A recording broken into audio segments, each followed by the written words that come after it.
अगर घर पे रहता ना तो शायद मर जाता।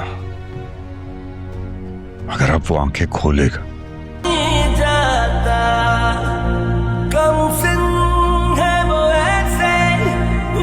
उसने पारस के लिए गोलियां खाई, फिर भी उसका हाथ नहीं छोड़ा। जब्बार आज अगर मौत के दहाने पे खड़ा है तो उसकी जिम्मेदार आप भी हैं। इस बार तो मैं खुद गर्ज पे नहीं हुआ, लेकिन फिर भी मेरी वजह से एक बार फिर तुम्हें तकलीफ पहुंची है। मेरे बेटे की फर्शनासी की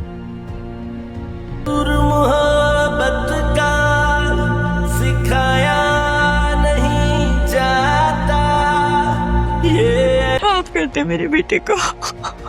सारी हदें पार कर दी हैं आफ्ताब ने, इसलिए माफी की कोई गुंजाइश है ही नहीं। साथ पारस और हारून को लेकर जा ही रहा होता है कि रास्ते में उन्हें आफ्ताब मिल जाता है। आफ्ताब उनका रास्ता रोककर खड़ा हो जाता है, जिस पर पारस पूछेगी कि कौन है। बेहजाद बताएगा कि वही जिसको इस सारी सिचुएशन में सबसे ज्यादा फायदा हो रहा है, लेकिन उनमें से किसी को भी ये अंदाजा नहीं होता कि वो गन लेकर आया होता है। पारस को गन दिखाकर अपनी तरफ खींचता है और कहता है कि मेरी मंगेतर से शादी सिर्फ मेरी होगी। पर बेहजाद उसे कहेगा कि मेरे जीते जी तो ऐसा नहीं हो सकता। लेकिन आफ्ताब इस वक्त अपने हवासों में बिल्कुल नहीं लगता और वो पारस को खींचता हुआ लेकर जा रहा होता है। इतने में होती है जवार की एंट्री। वो आफ्ताब को सख्ती से वार्न करता हुआ कहता है कि तुम इतना तो जानते हो मैं तुम्हें पारस को ले जाने नहीं दूंगा। लेकिन पारस को आफ्ताब से बचाने के चक्कर में जवार को गोली लग जाएगी। ये खबर हर किसी के लिए किसी सदमे से कम नहीं। यहाँ तक कि बेहजाद भी जवार के बाप से माफी मांगता हुआ नजर आएगा। इस पर उसका बाप कहेगा कि तुमने तो मेरे बेटे की फर्ज शनासी की है। लेकिन जवार की इस हालत पर हर कोई रोता हुआ नजर आएगा। रेशम से कहेगा कि जवार ने पारस के लिए गोली खाई, लेकिन उसका हाथ नहीं छोड़ा और उसकी इस हालत के जिम्मेदार आप लोग भी हैं।